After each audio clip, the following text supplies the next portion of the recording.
अस्सलामुअलैकुम नाज़रीन, स्वागत है आपका आसमास किचन में। तो आज हमारे किचन में बनने वाले हैं वेज कटलेट। तो इसे बनाने के लिए हमने यहाँ पर 4 से 5 आलूओं को लिया और इन्हें उबाल कर छील कर मैश कर लिया है। हरी प्याज ली है, तो व्हाइट भाग और ग्रीन भाग दोनों लिया है। 1 कप कद्दूकस किया हुआ फूल गोभी और 1 शिमला मिर्च को बारीक काट लिया है। 1 गाजर, इसे भी कद्दूकस कर लिया है। आधा कप हरे मटर, अगर आपके पास में ना हो तो फ्रेश मटर भी ले सकते हैं। बारीक कटा हुआ हरा धनिया और 2 से 3 हरी मिर्च, इसे भी बारीक काट लिया है। पाउडर मसालों में ½ टीस्पून काली मिर्चों का पाउडर, 1 टीस्पून जीरा पाउडर, ½ टीस्पून नमक और ½ टीस्पून काला नमक, ½ टीस्पून हल्दी पाउडर, 1 टीस्पून लाल मिर्च पाउडर, ½ टीस्पून मसाला पाउडर और 2 टीस्पून चाट मसाला। सबसे पहले हम इस सारी सब्जियों को थोड़ा सा भून लेते हैं, इसका थोड़ा सा कच्चापन दूर हो जाए। पैन में हमने 1 टीस्पून के करीब तेल को गरम कर लिया है। इसमें हम ये सारी सब्जियों को डालकर थोड़ा सा भून लेंगे। तो ये गोभी, शिमला मिर्च, गाजर, मटर, गैस को भी हम फुल पर ही रखेंगे और 2 से 3 मिनट इसे भून लेते हैं। तो सब्जियों में पानी छूटने से पहले ही हम गैस को बंद कर लेंगे और इसे प्लेट पे निकाल कर ठंडा कर लेंगे। सब्जी जब अच्छी तरह ठंडी हो जाए तो इसे हम एक बड़े से बाउल में निकाल लेंगे। आलू भी डाल देंगे इसी में। पाउडर मसाले ये सारे डाल देंगे, हरी मिर्च और हरा धनिया। बाइंडिंग के लिए हम डालेंगे इसमें कॉर्नफ्लोर। तो यहाँ पर हमने 1 टेबल स्पून के करीब कॉर्नफ्लोर ले लिया है, ये डाल देंगे। सारी चीजों को अच्छी तरह मिक्स कर लेंगे। वेजिटेबल कटलेट बहुत हेल्दी और बहुत टेस्टी होते हैं। इसे और हेल्दी बनाने के लिए आप चाहें तो इसे सैलो फ्राई भी कर सकते हैं। हम इसे डीप फ्राई करेंगे। तो अच्छी तरह इसे मिक्स कर लिया है। अब बनाएंगे हम इसके कटलेट।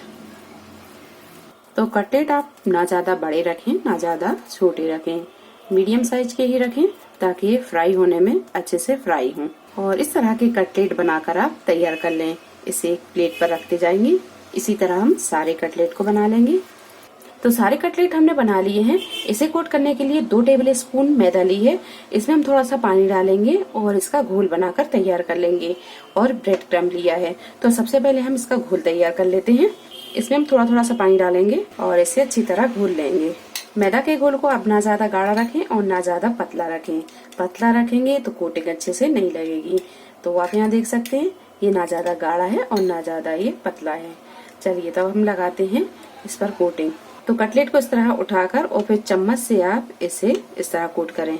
अगर आप घोल में इसे डिप करके लगाएंगे तो हो सकता है कि ये कटलेट इसमें बिखर जाए। तो यहाँ आप थोड़ा सा ध्यान रखें।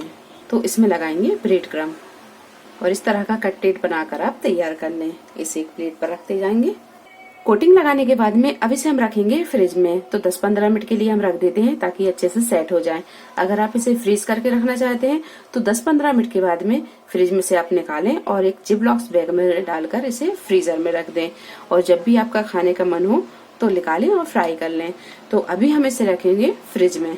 तो कटलेट को हमने फ्रिज में से निकाल लिया, ये अच्छी तरह सेट हो गए हैं। अब इन्हें कर लेंगे हम फ्राई। तो आप चाहें तो इसे सैलो फ्राई कर लें या फिर डीप फ्राई कर लें। हम इसे डीप फ्राई कर रहे हैं। तेल जब अच्छी तरह गर्म हो जाए तो अब इसमें डालेंगे हम ये कटलेट। तो तेल यहाँ पर आप बहुत ठंडा भी नहीं रखें और बहुत गर्म भी नहीं रखें। थोड़ी देर के बाद में इसे हम पलट लेंगे। तो कटलेट को फ्राई होने में ज्यादा टाइम नहीं लगा, ये जल्दी से फ्राई हो गए हैं क्योंकि सब्जियों को हमने पका लिया था। तो इन्हें हमें ज्यादा फ्राई नहीं करना है। ये गोल्डन कलर आ जाए और थोड़े ये क्रिस्पी हो जाए, हमें इतना ही फ्राई करना है। तो इस तरह के कटलेट जब फ्राई हो जाए तो इन्हें हम निकाल लेंगे। और इस तरह सारे कटलेट को आप फ्राई कर लें। जितनी जरूरत हो उतने फ्राई कर लें, बाकी को फ्रीज कर लें। वेज कटलेट बनकर तैयार है। बहुत ही क्रिस्पी और बहुत ही करारे ये कटलेट बने हैं। आप इसे ट्राई करें, आपको बहुत पसंद आएंगे।